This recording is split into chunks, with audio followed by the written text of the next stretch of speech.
Hi guys, ഇന്ന് ഞങ്ങളുടെ കസിൻ്റെ കല്യാണമാണ്. അപ്പോൾ ഞങ്ങൾ കല്യാണ വീട്ടിലേക്ക് പോവുകയാണ്. അവിടെ പോയപ്പോൾ ഇങ്ങനെ കുറേ ഏട്ടന്മാരൊക്കെ കണ്ടു. പിന്നെ ഇവൾ വീണ്ടും ദക്ഷിണൊക്കെ കൊടുത്തുകൊണ്ടിരിക്കുകയായിരുന്നു. അത് കഴിഞ്ഞ് അവളേനെ കൊണ്ടിട്ട് അമ്പലത്തേക്ക് പോവുകയാണ്. കല്യാണപ്പെണ്ണിന് അമ്പലത്തേക്ക് പോവാൻ റെഡി ആയിട്ടുണ്ട്. എന്താണ് ഇപ്പത്തെ ഒരു ഫീല്? നല്ല എക്സൈറ്റ്മെന്റ്. ടെൻഷൻ ഉണ്ടോ താലി കിട്ടാകുമ്പോഴേക്ക്? ഓക്കെ, ആയിട്ടുണ്ട് കേട്ടാ. കല്യാണം കഴിക്കാൻ തോന്നുന്നുണ്ടോ?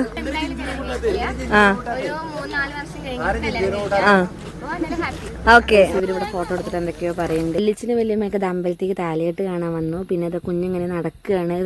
പിന്നെ പാറ നല്ല വാശിയായിരുന്നു. ഇപ്പൊ ഇതാ താലികെട്ട് കാണാൻ നിൽക്കുമ്പോ തന്നെ ചേച്ചീനെ ഇങ്ങനെ നോക്കുന്നുണ്ട് എടുക്കാനൊക്കെ പറഞ്ഞിട്ട്. പിന്നെ ഇതാ താലികെട്ടൊക്കെ തുടങ്ങാനായി. ഇതാ പുടവൊക്കെ കൊടുത്തു. പിന്നെ നമുക്ക് വർഷയുടെ മുഖം കാണുമ്പോൾ തന്നെ അറിയാം അവൾക്ക് എത്രത്തോളം ടെൻഷൻ ഉണ്ട് എന്നുള്ളത്. അങ്ങനെ ഏട്ടരൊക്കെ കണ്ടു. അപ്പോൾ താലി കെട്ടാൻ വേണ്ടി ഇങ്ങനെ നിൽക്കുകയാണ് അവർ. അങ്ങനെ താലി കെട്ടി എല്ലാവർക്കും നല്ല സന്തോഷമായി. അവരുടെ ലവ് സക്സസ് ആയതിൻ്റെ ആ ഒരു സന്തോഷത്തിലാണ് അവരും. അവർ പെട്ടെന്നായിരുന്നല്ല, അതും ഞങ്ങൾ ഒട്ടും വിചാരിച്ചിട്ടുണ്ടായിരുന്നില്ല അവരുടെ ഇങ്ങനെ ഒരു മാരേജ് ഇത്രയും പെട്ടെന്ന് ഉണ്ടാവും എന്നുള്ളത് ഞങ്ങൾ ഒട്ടും പ്രതീക്ഷിക്കാത്തൊരു സംഭവമായിരുന്നു. പക്ഷേ എല്ലാവരും നല്ലൊരു എക്സൈറ്റഡ് ആയിരുന്നു അവരുടെ കാര്യത്തിൽ.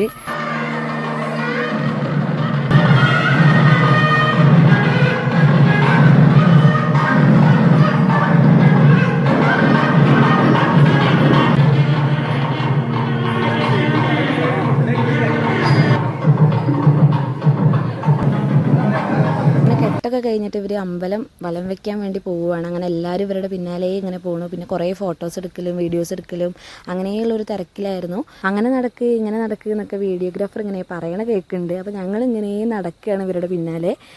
അങ്ങനെ അതൊക്കെ കഴിഞ്ഞ് വലം വെക്കലൊക്കെ കഴിഞ്ഞ് ഞങ്ങൾ പോവാൻ വേണ്ടി നിൽക്കുകയാണ് ഓഡിറ്റോറിയത്തേക്ക്.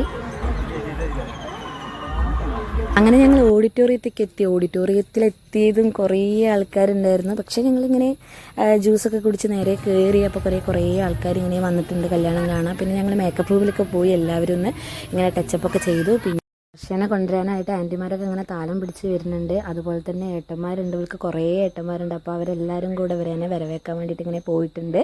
അങ്ങനെ ഏട്ടന്മാരൊക്കെ പാടെ കൂട്ടിയിട്ട് ഇവരേനെ കൊണ്ടുവന്നു.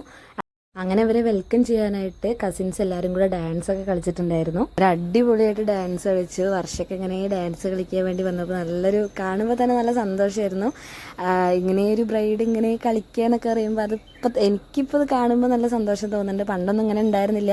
അങ്ങനെ അവർ അടിപൊളിയായിട്ട് തന്നെ ഡാൻസ് കളിച്ചു. നല്ല രസമുണ്ടായിരുന്നു കാണാൻ. പിന്നെ ഏട്ടന്മാരെല്ലാവരും കൂടെ ഇവരെ സ്റ്റേജിക്കൊക്കെ കൊണ്ടുവരും. പിന്നെ അളിയനും തമ്മിൽ അവിടെ അഗ്ഗിയണൊക്കെ കണ്ടു. പിന്നെ ഇവർക്ക് ഗിഫ്റ്റായിട്ട് ബുള്ളറ്റ് ആയിരുന്നു കൊടുക്കുന്നുണ്ടായിരുന്നു. അപ്പോൾ അതിൻ്റെ കീയൊക്കെ ഇങ്ങനെ കൈമാറിയിട്ടുണ്ടായിരുന്നു. പിന്നെ അത് കഴിഞ്ഞിട്ട് കുറേ ഫോട്ടോസും അതും ഇതൊക്കെ ആയിട്ട് ഇങ്ങനെ ടൈം പോയി. പിന്നെ പാറു ഒരിക്കലും അമ്മേനെ ഫ്രീ ആയിട്ട് വിടില്ല എന്നുള്ള ഒറ്റ മൈൻഡിലായിരുന്നു. അങ്ങനെ വർഷ പോവാനായിട്ട് ഇറങ്ങിയപ്പോൾ അവളുടെ അമ്മ ഇങ്ങനെ കരയുകയാണ്. എങ്ങനെ പോയാലും നല്ല സങ്കടം ഉണ്ടാവുമല്ലോ. ഇവളും അതേപോലെ അച്ഛനൊക്കെ ഹഗ് ചെയ്ത് ഇങ്ങനെ കരയണു. അങ്ങനെ എല്ലാവരും കൂടെ ഇവളേനെ ഇങ്ങനെ പുറത്ത് കൊണ്ടുപോവാണ്. അങ്ങനെ എല്ലാവരും കണ്ടു. പിന്നെ അതിന് ചേട്ടനെ കണ്ടപ്പോൾ ഒരേ കരച്ചിലായിരുന്നു. ഇവർ രണ്ടുപേരും നല്ല ഫ്രണ്ട്ലിയാണ്. അപ്പോൾ അതുകൊണ്ട് തന്നെ ഏട്ടനെ വിട്ടു പോകുന്നതുകൊണ്ടായിരിക്കാം മേ ബി ഇവള് നല്ല കരച്ചിലായിരുന്നു. കരച്ചിൽ മാറ്റണേ ഉണ്ടായിരുന്നില്ല. എന്നിട്ട് അങ്ങനെ സമാധാനിപ്പിച്ച് അവളെ ഇങ്ങനെ ഏട്ടൻ്റെ കൂടെ വിടാനായിട്ട് ഇങ്ങനെ കൊണ്ടുപോവാണ്. എന്നിട്ട് ഏട്ടൻ്റെ കൂടെ അത് അവളിങ്ങനെ കാറിലൊക്കെ കയറുമ്പോൾ പോലും ഒരേ കരച്ചിൽ. അമ്മോനെ അച്ഛനെ ഇങ്ങനെ നോക്കിയിട്ട് ഇങ്ങനെ ഒരേ കരച്ചിലായിരുന്നു. പക്ഷെ കുഴപ്പമില്ല, ഇനി നല്ലൊരു ലൈഫ് ആവട്ടെ. പിന്നെ അച്ഛൻ ചാച്ചും ഇങ്ങനെ ബൈ പറയാനാണ് എന്ന് പറഞ്ഞിട്ട് ഇങ്ങനെ ഓടി പോവുകയാണ്. പിന്നെ ഏട്ടന് ഗിഫ്റ്റ് ചെയ്ത ബുള്ളറ്റിൽ ഇവരിങ്ങനെ പോയി. അപ്പോൾ ഹാപ്പി മാരീഡ് ലൈഫ് ഡിയേഴ്സ്.